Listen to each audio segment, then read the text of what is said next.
Producer கிடைக்கலனா படம் பண்ண முடியாதுன்னு யார் சொன்னது?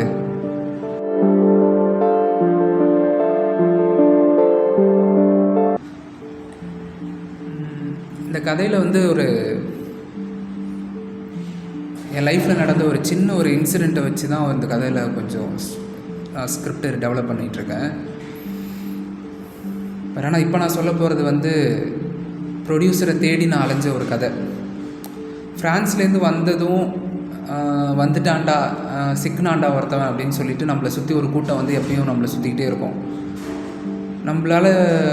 நம்மள்டேருந்து எவ்வளோ கறக்க முடியும் அப்படின்னு சொல்லிட்டு அவங்க வந்து ட்ரை பண்ணி நம்மள்ட்ட இருக்கிறது எல்லாத்தையும் எடுக்கிறதுக்கு ட்ரை பண்ணுவாங்க. ஸோ அப்படி இப்படி பார்த்து நான் வந்து ஒரு ஸ்கிரிப்டை வந்து எங்கள் அப்பா இறந்த ஒரு 30 நாளில் எழுதி ஒரு ப்ரொடியூசர்கிட்ட ஓகே பண்ணி அப்படி கொண்டு போனேன்.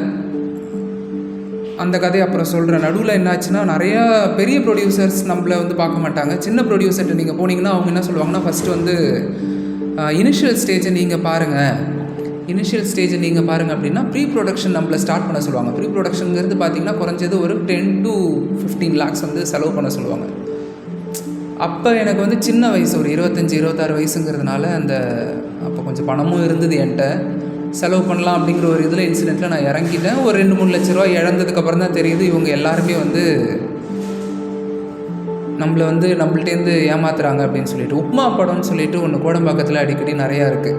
உப்மா படம் அப்படின்னா சும்மா வரவங்களெல்லாம் வந்து ஏமாற்றி ஒரு ப்ரொடக்ஷன் கம்பெனி போட்டு பணத்தை மட்டும் பிடுங்கிட்டு அந்த ஆஃபீஸை வந்து க்ளோஸ் பண்ணிடுவாங்க. அது பேர் உப்மா படம்னு சொல்லுவாங்க. இந்த மாதிரி நிறையா பேரை நான் சந்தித்த அனுபவம் நிறையா இருக்குது எனக்கு. 2015 இந்த அனுபவங்கள் நிறையா இருக்குது. ஸோ அப்படி இப்படி சுற்றி சரி சொந்த ஊரில் இருக்கிறவங்கள்ட்ட நம்ம ஃப்ரெண்ட்ஸு சொந்தக்காரங்க இவங்களெலாம் வச்சு படம் எடுக்கலாம் அப்படின்னு சொல்லிட்டு இவங்கள்ட்ட பணத்தெல்லாம் ரெடி பண்ணி அப்படி படம் எடுக்கலாம் அப்படின்னு சொல்லிட்டு பார்த்தா, இந்த தாதா படம் ஒன்று பார்த்துருப்பீங்க. அதில் வர மாதிரி அவங்களால லைஃப் கிடைக்கணும், ஆனால் அவங்கள தாண்டி லைஃப் கிடைக்கக்கூடாது அப்படிங்கிறதுல மெயினாக இருப்பாங்க அவங்க எல்லாருமே. ஸோ இதெல்லாம் இப்படியே போயிட்டு இருந்துச்சு லைஃப்பில். அப்படியும் ஒரு ப்ரொடியூசர், நான் ஃபஸ்ட்டு சொன்னேன்ல அந்த மாதிரி, அப்படி ஒரு ப்ரொடியூசர் ஒருத்தர் வந்தார். வந்து நான் அவருக்கு ஒரு கதை சொன்னேன். இந்த கதை எப்படின்னா, அப்பா இறந்த ஒரு 30 நாளில் நான் எழுதின கதை. நல்லாயிருக்கும் அந்த கதை, எனக்கு ரொம்ப பிடிச்ச கதை. ஆனால் பட்ஜெட் வந்து ஒரு 25 கோடி ரூபாய் கிட்ட செலவாகும் அப்படிங்கிற மாதிரி அப்போ எஸ்டிமேஷன் போட்டு வச்சுருந்தோம்.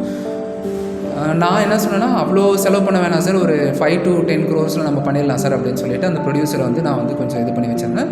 அப்புறம் எனக்கு கூட ஒரு 4-5 அசிஸ்டன்ட் டைரக்டர்ஸ்க்கு எல்லோரும் ஒர்க் பண்ணிகிட்டு இருந்தாங்க. டிஸ்கஷன்லாம் போயிட்டு இருந்தது. நம்ம கோடம்பாக்கத்தில் ஆஃபீஸும் போட்டுட்ருந்தோம்.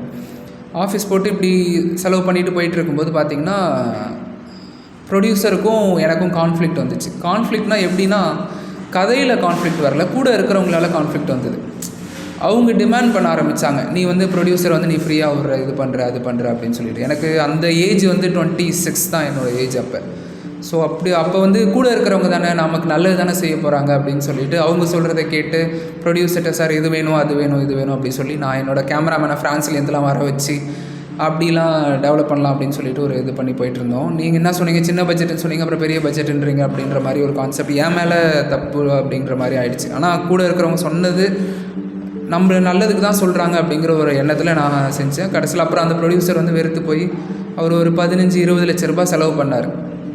20 லட்ச ரூபாய் செலவு பண்ணிவிட்டு, இல்லை இதுக்கு மேலே என்னால், நானும் புதுசு தம்பி, இந்த படம் இந்த சினிமா உலகத்துக்கு புதுசு, நீயும் புதுசு, யாரையும் நம்பாத அப்படின்னு சொல்லிவிட்டு அவர் கம்போடியா போயிட்டார் அரிசி வியாபாரம் பண்ணுறதுக்காக. போனவர் இது வரைக்கும் திரும்பவே இல்லை. ஸோ இப்படி லைஃப் போயிட்டு இருந்த சமயத்தில் அப்புறம் வேறு வழி இல்லாமல் அப்பாவோட கவர்மெண்ட் ஜாபை வச்சு தான் இப்போ வந்து என்னோட டெய்லி பேஜஸ் வந்து ஓடிட்டுருக்கு, என்ன டெய்லி வாழ்க்கை வந்து ஓடிட்டுருக்கு. ஸோ இப்படியே டைம் போயிட்டே இருக்குது. 2018 நான் ஒர்க் பண்ணிக்கிட்டே இருக்கேன். நானே சரி ப்ரொடியூஸ் பண்ணணும் அப்படிங்கிற ஒரு மென்டாலிட்டிக்கு வந்துட்டு ஸ்கிரிப்டை ரெடி பண்ண ஆரம்பித்தேன். ரெடி பண்ணுறதுனா எப்படின்னா, பட்ஜெட்டை குறைச்சி கொஞ்சம் கொஞ்சமாக ரொம்ப பட்ஜெட் குறைச்சி ஸ்கிரிப்ட் பண்ணி ஒரு 7 ஸ்கிரிப்ட்ஸ் கிட்ட பண்ணேன். ஒரு 2018-19 ஒரு ஸ்கிரிப்ட் ஆரம்பிக்கலான்னு பார்த்தேன், ட்ரை பண்ண முடிவு பண்ணேன், இது பண்ணேன்.